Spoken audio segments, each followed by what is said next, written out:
Praise the lord. ప్రవేశనామంలో మీ అందరికీ కూడా నా యొక్క శుభంలో తెలియజేస్తున్నాను. ఈరోజు మన యొక్క వాక్య అంశం ఏంటి అంటే, పరిశుద్ధ గ్రంథంలో ఉన్నటువంటి అసాధారణమైనటువంటి విషయాలలో కొన్ని విషయాలను మనము తెలుసుకుందాము. పరిశుద్ధ గ్రంథంలో ఉన్నటువంటి అసాధారణమైనటువంటి విషయాలలో కొన్ని విషయాలను మనము ఈరోజు తెలుసుకుందాము. మొదటిగా మనము చూసినట్లయితే 369 సంవత్సరాలు జీవించినటువంటి వ్యక్తి అయినటువంటి మెతుషెల మనము ఉన్నట్టుగా చూస్తున్నాము పరిశుద్ధ గ్రంథంలో. పరిశుద్ధ గ్రంథంలో అసాధారణమైనటువంటి విషయం ఏంటంటే 969 సంవత్సరములు అధిక ఆయుష్ కలిగి జీవించినటువంటి వ్యక్తి మెతుషెల అంటున్నాడు. వాక్య భాగము మనం ఆదికాండము 5వ అధ్యాయము 27వ వచనం ఒకసారి చూసినట్లయితే, మెతుషెల దినములన్నీ 969 ఏండ్లు అప్పుడు అతడు మృతి పొందెనని వాక్యము సెలవిస్తుంది. 969 ఏండ్లు జీవించినటువంటి వ్యక్తి మెతుషెల అయి ఉంటున్నాడు.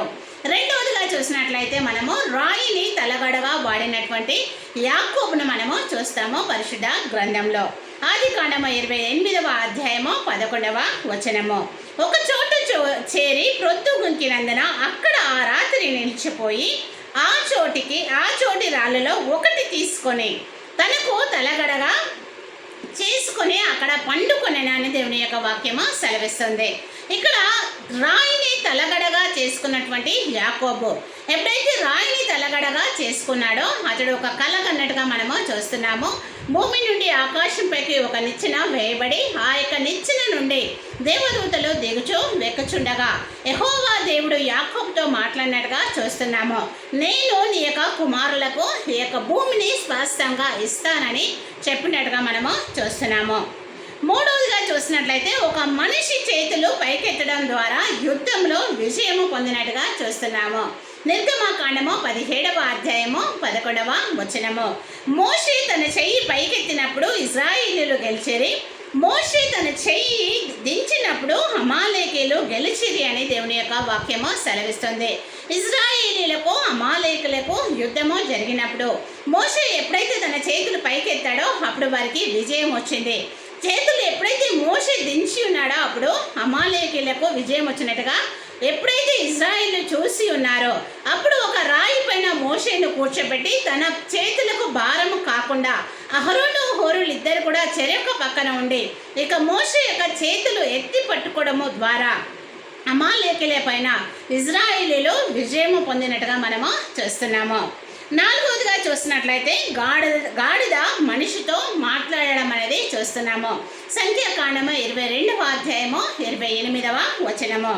అప్పుడు యెహోవా ఆ గాడిదకు వాక్కునిచ్చెను కనుక అది నీవు నన్ను ముమ్మారు కొట్టితివి, నేను నిన్నేమి చేసేదనని బిలాముతో అనగా అని వాక్యము సెలవిస్తుంది.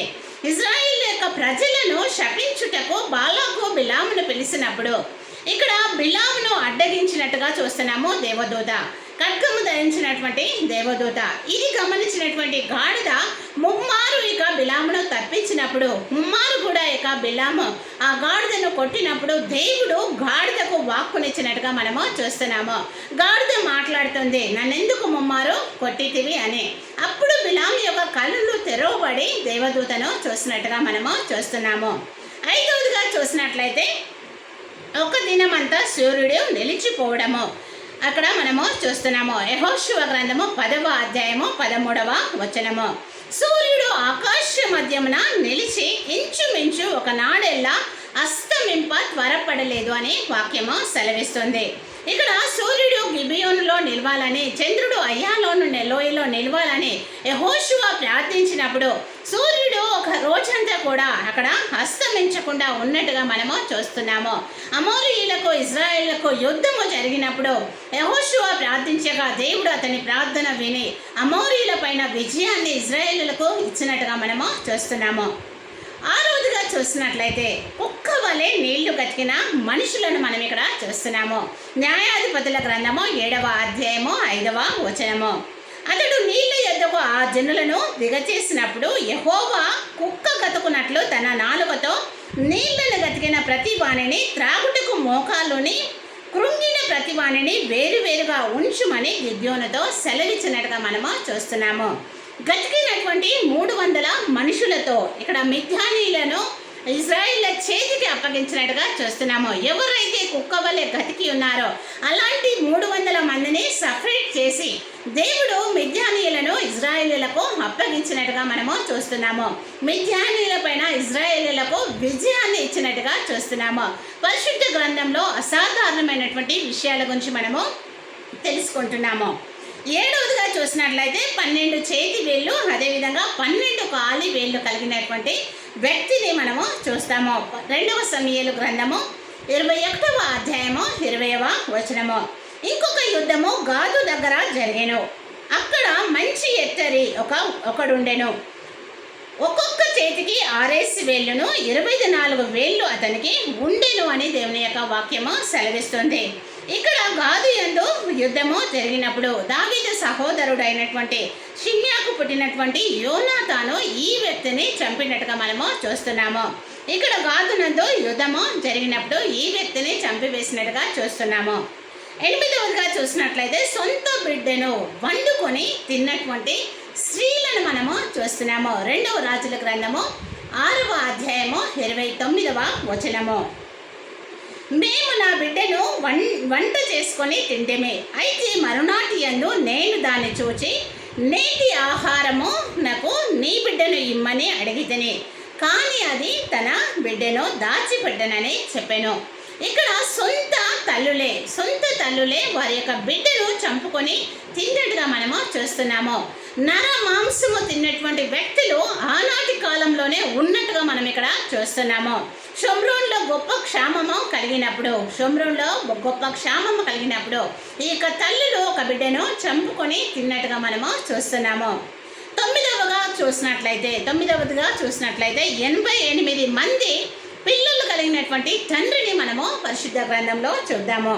2వ దినవృత్తాంతముల గ్రంథము 11వ అధ్యాయము 21వ వచనము. రెహబాబు 18 మంది భార్యలను పెళ్లి చేసుకొని 60 మంది ఉపపత్నులను తెచ్చుకొని 28 మంది కుమారులను 60 మంది కుమార్తెలను కనెను అని దేవుని యొక్క వాక్యము సెలవిస్తుంది. పరిశుద్ధ గ్రంథంలో అసాధారణమైనటువంటి విషయము. రెహబాము 88 మంది పిల్లల్ని కన్నాడు. ఇక్కడ 28 మంది కుమారులు, 60 మంది కుమార్తెలు, 18 మంది భార్యలు, అదేవిధంగా 60 మంది ఉపపత్నులను ఉన్నట్టుగా మనము చూస్తున్నాము. పరిశుద్ధ గ్రంథంలో అసాధారణమైనటువంటి విషయాలలో ఇది ఒకటై ఉంటుంది. మనము 10వదిగా చూసినట్లయితే ఎండిన ఎముకలను జీవించుట మనము చూస్తున్నాము. ఎండిన ఎముకలు జీవించుట. యెహెజ్కేలు 37వ అధ్యాయము 5వ వచనము. ఈ ఎముకలకు ప్రభువైన యెహోవా సెలవిచ్చినదేమనగా, మీరు బ్రతుకున్నట్లు నేను మీలోనికి జీవాత్మను రప్పించుచున్నానని వాక్యము సెలవిస్తుంది. నరపుత్రుడా, నీవు ప్రకటించమని చెప్తున్నాడు, ప్రవచించమని చెప్తున్నాడు దేవుడు. ఇక్కడ యెహెజ్కేలు ప్రవచించడము ద్వారా ఎండిన ఎముకలలో జీవాత్మ వచ్చినట్టుగా, శరీరము రక్త మాంసములు కలిగి ఉన్నట్టుగా మనము చూస్తున్నాము. యెహెజ్కేలు ప్రవచించినప్పుడు ఎముకలలో జీవాత్మ కలిగినట్టుగా మనము చూస్తున్నాము. 11వదిగా మనము చూసినట్లయితే మిడతలను ఆహారంగా తిన్నటువంటి వ్యక్తిని మనము చూస్తున్నాము.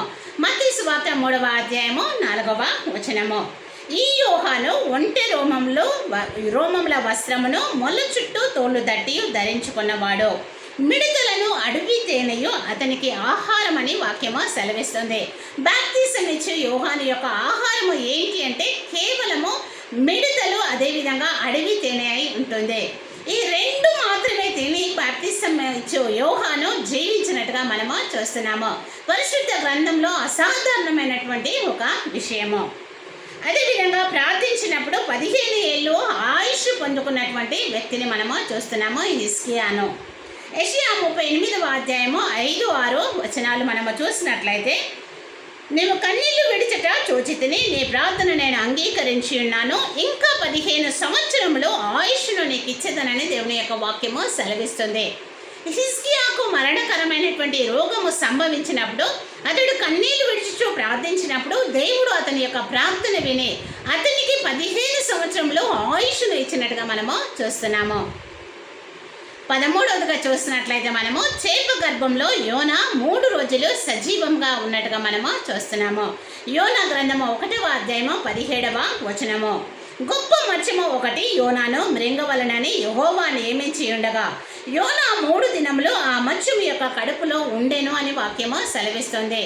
దేవుడు ఇక్కడ నినివేకు వెళ్ళి నినివే పట్టణాన్ని నాశనం చేస్తానని దేవుడు సెలవిస్తున్నాడని యోనాను ప్రకటించమని పంపించినప్పుడు యోనా నినివేకు వెళ్లకుండా తర్షీస్కు వెళ్ళినప్పుడు ఓడ మధ్యలో అక్కడ ప్రమాదము జరిగినప్పుడు అందులో ఉన్న మనుషులందరూ కూడా ఎవరి ద్వారా ఇది సంభవించిందని తెలుసుకున్నప్పుడు యోనా ద్వారా అని తెలిసినప్పుడు యోనాను వారెత్తి సముద్రంలో పడవేసినట్టుగా చూస్తున్నాము.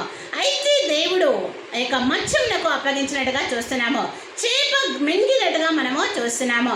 యోన చేప గర్భంలో ఉండి 3 దినములుండి దేవునికి ప్రార్థించగా తిరిగి యోన బయటికి భూమిపైన ఉమ్మి వేసినట్టుగా చూస్తున్నాము.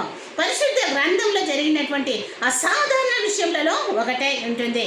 అయితే ఇక్కడ మనము 969 సంవత్సరాలు జీవించినటువంటి మెతుషెలాను చూస్తున్నాము. రాయిని తల్లగడగా వేసుకొని వాగ్దానము పొందినటువంటి యాకోబును మనము చూస్తున్నాము. మోషే చేతులు ఎత్తడము ద్వారా ఇక్కడ అమాలేకీయుల పైన విజయము పొందినటువంటి ఇశ్రాయేలులను మనము చూస్తున్నాము.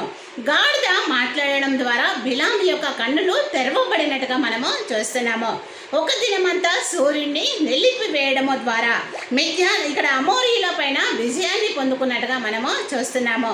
కుక్క వలె నీళ్లు గతికినటువంటి 300 మనుషుల ద్వారా మిద్యానీల పైన విజయము పొందినటువంటి ఇశ్రాయేలీయులను మనము చూస్తున్నాము.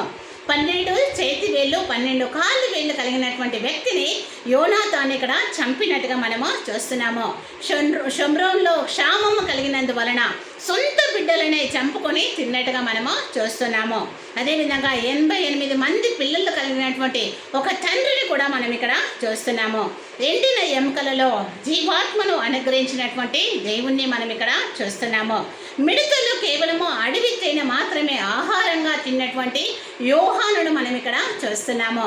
కన్నీళ్లు విడిచి ప్రార్థన చేసి 15 సంవత్సరంలో ఆయుష్ పొందుకున్నటువంటి హిజ్కియాను మనం ఇక్కడ చూస్తున్నాము. అదేవిధంగా చేప గర్భంలో సజీవంగా ఉన్నటువంటి యోనాను చూస్తున్నాము. ఇవన్నీ కూడా మనకు పరిశుద్ధ గ్రంథంలో అసాధారణమైనటువంటి విషయాలు. వీటన్నిటికంటే కూడా దేవుడు ప్రభువైనటువంటి యేసుక్రీస్తు పాపులమైన మన కొరకు పరిశుద్ధుడైనటువంటి దేవుడు మానవ స్వరూపాన్ని దాల్చి మన కొరకు ఈ లోకంలోకి వచ్చి సిలువ పైన మరణించి మనకు రక్షణ విమోచన ఇచ్చినట్టుగా మనము చూస్తున్నాము. ఇది ఇంకా అత్యధికమైనటువంటి అసాధారణమైనటువంటి విషయమై ఉంటుంది. పాపులమైన మన కొరకు ప్రభు అయినటువంటి యేసుక్రీస్తు మానవ శరీరాన్ని దాల్చి ఈ లోకానికి వచ్చి సిలువలో మరణించి నీకు నాకు రక్షణను అదేవిధంగా విమోచనను పాప క్షమాపణను అనుగ్రహించినట్టుగా మనము చూస్తున్నాము. కోల్పోయినటువంటి మహిమ శరీరాన్ని తిరిగి అందించినట్టుగా మనము చూస్తున్నాము. బైబిల్లో మనము 969 సంవత్సరాలు జీవించిన వ్యక్తిని చూస్తున్నాము. గాడిద మాట్లాడడము చూస్తున్నాము. అదేవిధంగా చేప ఒక మనిషిని తన గర్భంలో ఉంచుకున్నట్లు చూస్తున్నాము. అదేవిధంగా సూర్యుడిని నిలిపివేసినట్టుగా మనము చూస్తున్నాము. కన్నీళ్లు విడిచడం ద్వారా 15 సంవత్సరాల ఆయుష్ పొడిగించినట్టుగా చూస్తున్నాము. రాయి తలగడ ద్వారా వాగ్దానాన్ని పొందుకున్నట్టుగా చూస్తున్నాము. ఇన్ని అసాధారణమైనటువంటి విషయాలు చేసి నా పాపముల కొరకు దేవుడే మానవునిగా ఈ లోకంలో జన్మించి సిలువలో మరణించి విమోచన రక్షణ ఇచ్చినటువంటి మనకు ఈ లోకంలో మనకు సంభవించేటువంటి ఏ ఆపద అయినా సరే ఎలాంటి స్థితిలో మనం ఉన్నప్పటికీ కూడా మనము ప్రభువుకు సంబంధించిన వారము కనుక క్రైస్తవులము కనుక క్రీస్తుని కలిగిన వారము కనుక మనకు దేవుడు సమస్తమును అనుగ్రహించగలడు. కనుక దేవుని యందు నిరీక్షణ ఉంచి విశ్వాసం ఉంచి భక్తి ఉంచి ప్రభు సన్నిధానంలో ప్రార్థించినప్పుడు దేవుడు మన ప్రతి పరిస్థితిని మార్చగలడు. గాడిదకు వాక్కిచ్చిన దేవుడు, చేప కడుపులో ఒక వ్యక్తిని ఉంచినటువంటి దేవుడు ఖచ్చితంగా మన యొక్క ప్రతి అవసరత కూడా తీర్చగలడు. కనుక విమోచన రక్షణ ఇచ్చినటువంటి దేవునికి మొరపెట్టేటువంటి వారంగా ఈ లోకంలో మనము జీవిద్దాము. ఆ విధంగా జీవించుటకు దేవుడు మనందరికీ కూడా సహాయము చేయను గాక. ఆమేన్.